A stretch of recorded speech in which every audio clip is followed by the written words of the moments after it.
dry clutch on a Ducati.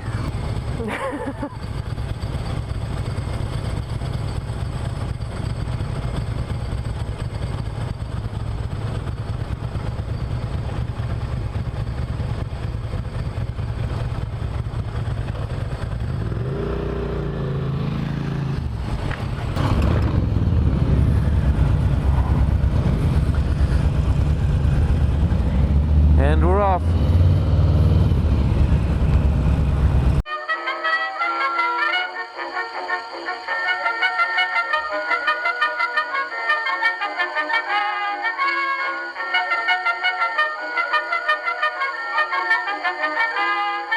Hey everybody, it's Fanny here.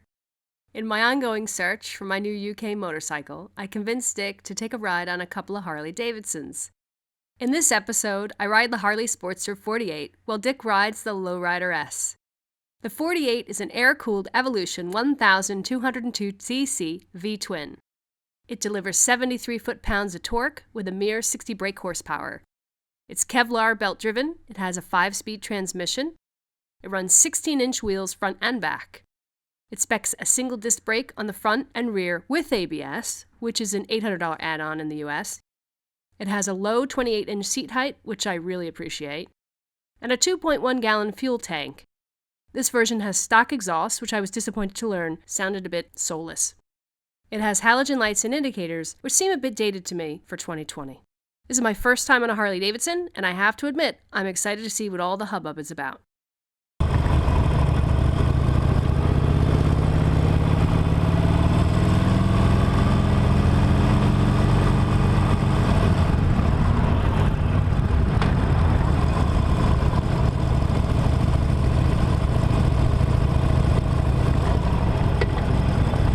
So, start talking.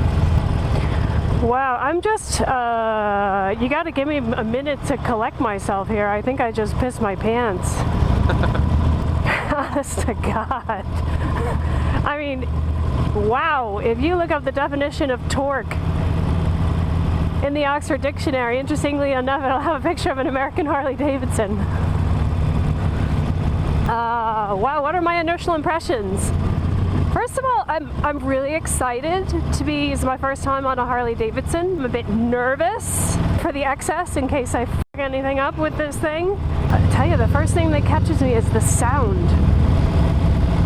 And it's not nearly as loud as the one that Dick is riding. Well, let me start talking about start with the rider position. I have mirrors that are located under my handlebars. Again, first time for that.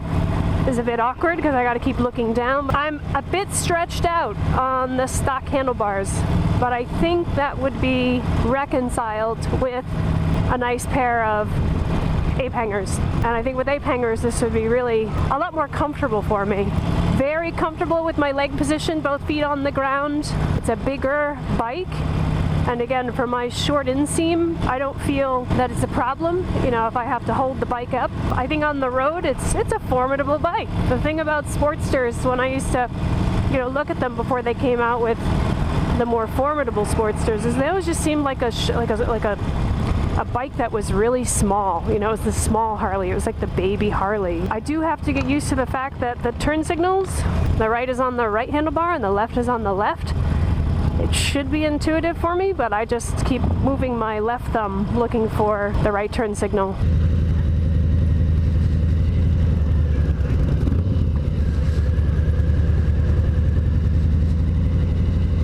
Toe pick. Oh no, it's off. Height is fine, you know. I do feel as far as the seating position, the wind is right at my boobs. And that's because I think because my hands are so far forward, I'm leaning forward. So the wind is like going right in my boobs. Seat height is good. I've got both feet flat on the ground. Actually, I have a pretty deep knee bend for this cruiser for me. So that's nice. It's comfortable because I can, you know, move it back and forth. I can shift my weight. You know, if it starts tipping, it feels like, the bike feels like it wants to be upright, which is handy for me. Like I said, I don't have a problem keeping a bike upright, but sometimes if there are sudden, you know, stops and jars and things like that, I want to be able to catch my balance. Gotta get used to the controls though. I feel like I could probably ride all around town in first gear. It's so friggin' powerful. Yeah. My rear brake feels a bit squishy. Like it doesn't want to grab. Like you really have to give it some force. But the front clamps. And again, the forward controls, the shifting, I just got to get used to. Your left foot is not on a keg. Yeah, I know. Okay. I'm trying to muscle train. I'm trying to get my foot to remember where it is.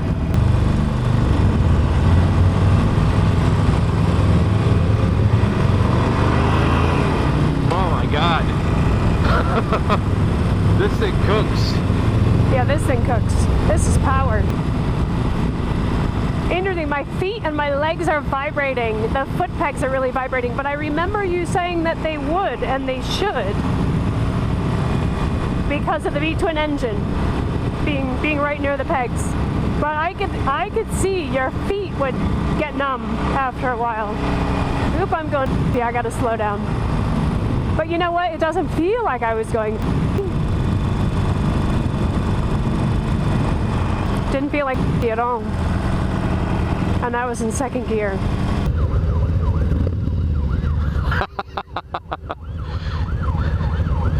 It's actually quite nuts how loud this is.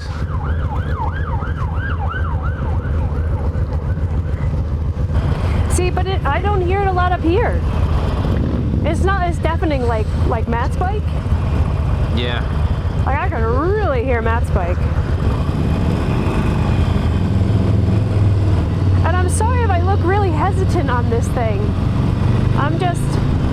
It's a very foreign thing. My hesitancy is that this is the biggest bike I've ever ridden. It's not though. And it's not though? Is it not? I don't know. Speedmaster has more horsepower. It always sounds better when I said it. It's so big. It feels like you know why? Because the Speedmaster didn't move as much as this one moves. This one moves. But I tell you, it was like when I decided that I was going to switch from snowboarding to skiing, and I was scared shitless of skiing, and I just went into the shop and I bought a pair of skis and I said, Dick, I'm going to learn how to ski. And I'm actually a pretty decent skier. So I think a Harley Davidson is something like that.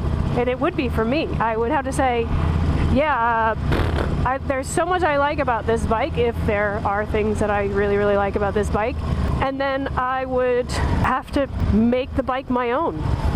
Or the bike would have to mold me, which is probably more the case with a Harley Davidson.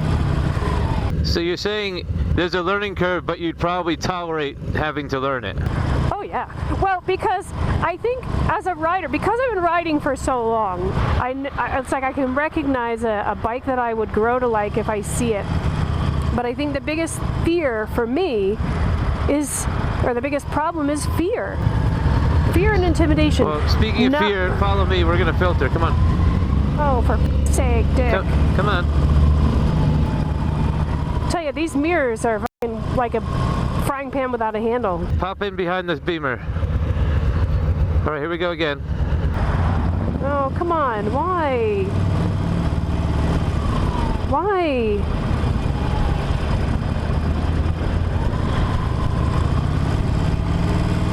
Talk about filtering. I hate f***ing filtering.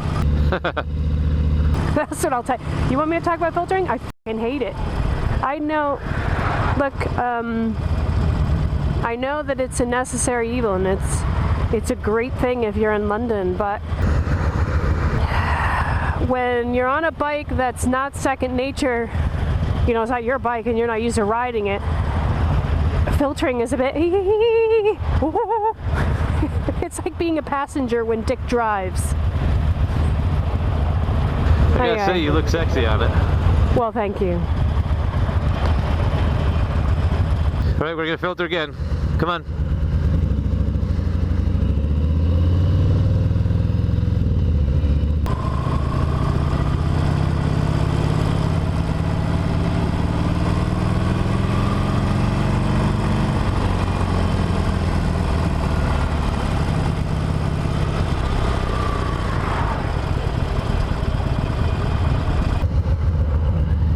Good work. So does it feel narrow? Like you can filter?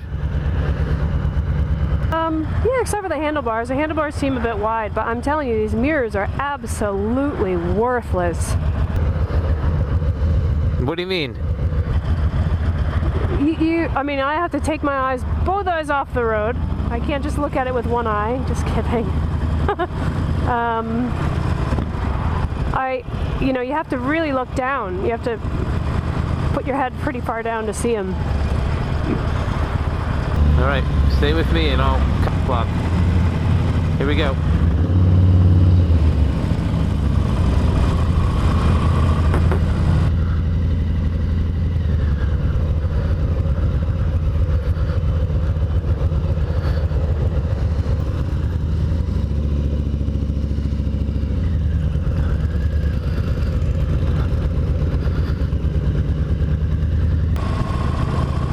I think you're getting to know it. Getting to know it, yeah. Like I said, it's just that I was intimidated getting on the T100 too. I mean, anytime I get on a new bike, I'm a bit intimidated because I like to be prepared. I like to know what I'm doing, and on a new bike, it's kind of relearning everything. I'm having fun. Not as much fun as the Scrambler. No. But different. It's different. How can I say? And it's not just because it's a Harley Davidson and all the stigma that attaches to a Harley Davidson bike. Like, this is a good cross between luxury and a bike that makes you work. I think it's because it's making me work to learn how to ride it. Do you think that makes you appreciate it more, though? Yeah. Whereas it only took me a little while. Left or straight, or what do you want to do? Let's go straight. Okay. It didn't take very long to become accustomed to the controls and everything on the Triumphs. And by the time I finished with the T100 and going back to the Scrambler, I didn't even have to think about it, foot positioning and everything. But on this, I can still feel I'm not quite putting my feet on the pegs. I'm kind of putting it on the base of the pegs or just before the pegs, probably a portion of the exhaust. God only knows. I probably look ridiculous. You look great. I hope everybody feels this way the first time they ride a Harley Davidson. But anyway, I think back to what I was saying is that in riding on motorcycles, when the bike has power, this bike has power, but the bike also has comfort. The seat is incredibly comfortable. And here we are, kind of running a dalliance around town, so we're doing our urban riding. And it's not that bad. I don't feel, the only thing I would change on this bike is the handlebar height. So I wasn't so stretched out. And I think if I wasn't leaning forward so much, or if I had longer arms, I think the forward controls would feel a little bit easier to me. But I almost feel like I have to, I've got my right foot up, and you can probably see it on camera because it's ready to actuate that rear brake. But I'm still afraid I'm not going to be able to dip my toe under the shifter. So I'm kind of, putting my toe down a little bit and cheating, which probably isn't the best thing to do. But I guess in city riding conditions, you just got to be ready to shift. But I'm in first, so ready to shift out of what? Shift in a second? No, because Fannie hasn't got a second. Oh, here I go. I'll shift a second. Ready? Bam, I'm in second. How's the balance? The balance of the bike, so far so good, but I haven't really had any sudden stops or jerks so far so good, but then again, haven't really tested the machine to the extent of its capabilities. You know what I find when I ride a Harley Davidson is whenever I have to use, my hands are so small that whenever I have to use the right indicator, I end up accelerating because I'm trying trying to reach my thumb to Yes. that indicator. Yeah, you're like, oh, And I can see that. I'm pulling the throttle Yeah. because Yeah. I have to reach my thumb to get the indicator, and I end up, when I'm getting to a place where I have to slow down to turn, I'm actually accelerating towards the turn because I've had to accelerate inadvertently to turn on the fucking right hand indicator. Yeah. Why is it done that way? To be different. Why is it? To be different. Why is it like? Because it's thought to be logical, but anything that you put on the throttle side, because anytime you put something on the throttle side, it's going to affect your throttle hand and most likely affect your acceleration. But I guess I just have small hands. No, I don't think so. You don't have small hands. I can tell you that you don't. Oh, hello. See, Hello. I couldn't see you. I want to take the goddamn goggles off, but I'm afraid that something will pitch up into my eye and I'll be one-eyed Fanny. A one-eyed Fanny? Yeah, one-eyed Fanny. Aren't Fannies one-eyed anyway? They call me the winker. Anything else worth noting? Or is it just pure motorcycle? It's pure motorcycle. I mean, is it refined? No, it is not a refined motorcycle, at least for a rider like me, yet. But I could be, if it could be the friggin' space shuttle, and I'm just not, I'm still as of yet ignorant of everything it does and everything it can do to make it an amazing ride. But I like I said, I think the potential's there. I think it is there. I feel like I'm on a broken washing machine. Your legs are way out. Your legs look like yes. You must have a whole billiard triangle in between your legs, full of balls. I'm giving birth. I'm giving birth. No, the legs aren't even that wide giving birth. Not even that wide. My knees are by my ears. Right. You really gotta lean this mother. Counter steer, push, don't pull. Yeah, I know. Got it. I can go in the bus lane? Yep. Okay. I'm gonna go in the bus lane. Lady on your phone, don't step out.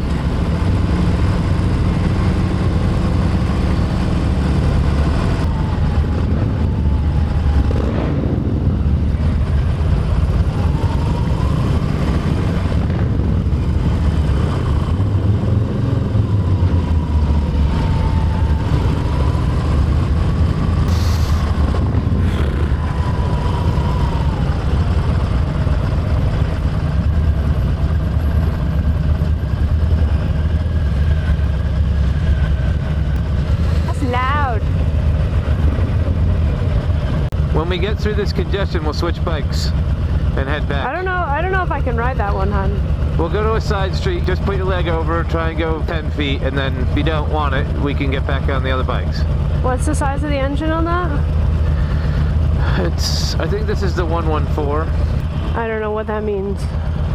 The current two bikes that you have in the Harley lineup are the 107 and the 114, which are meant to delineate some sort of capacity or output or whatever. But again, it's a V-twin. Yeah.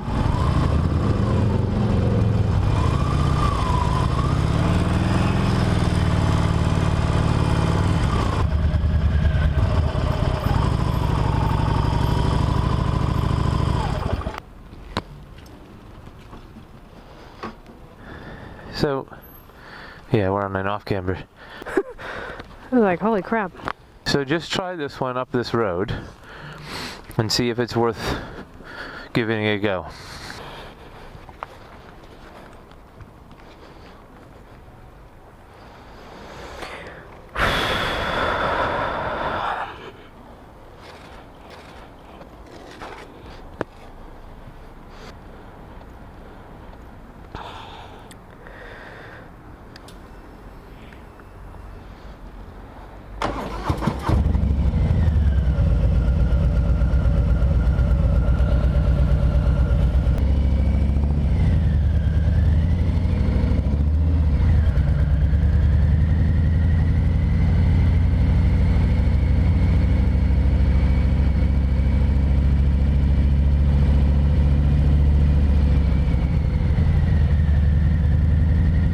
Want to try it? If I could. Yeah.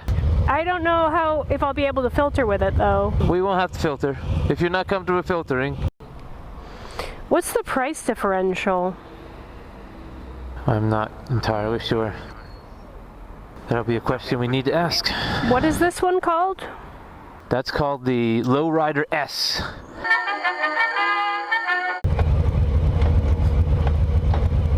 Wow, I can't find neutral. If you like that video and you want to see more like them, hit like, share, and subscribe.